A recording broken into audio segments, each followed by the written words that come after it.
semuanya, perkenalkan nama aku Maria Anggiana dari Sitanggang. Dan hari ini kita akan belajar tentang dasar-dasar sel. Nah, yang pertama, apa itu sel? Sel merupakan unit terkecil secara struktural dan secara fungsional dalam suatu kehidupan. Nah, sel itu ditemukan pada 1665 oleh ilmuwan bernama Robert Hooke yang melakukan penelitian pada sayatan gabus pada batang tumbuhan yang sudah mati. Nah, dari penelitian inilah ditemukan bahwa terdapat ruang-ruang kosong yang dibatasi oleh dinding-dinding tebal yang akhirnya dinamakan sel. Nah, ada 4 fungsi utama dari sel.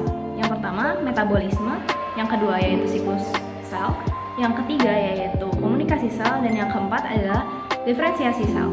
Nah, sel itu dibagi jadi 2. Yang pertama adalah prokariotik dan yang kedua adalah eukariotik.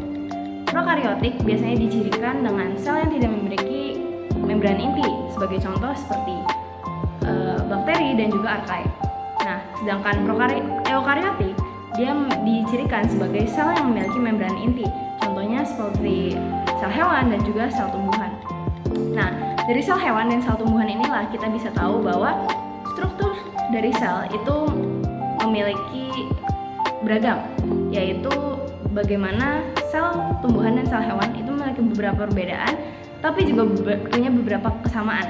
Yang pertama dibedakan dari dinding sel, di mana sel tumbuhan memiliki dinding sel dan juga sel hewan yang tidak memiliki dinding sel. Maka dari itu sel tumbuhan disebut sebagai sel yang berbentuk tetap, sedangkan sel hewan tidak.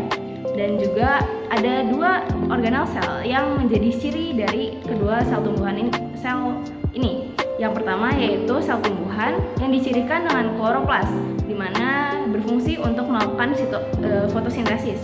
Sedangkan sel hewan dicirikan dengan sentriol, di mana berguna untuk melakukan pembelahan sel.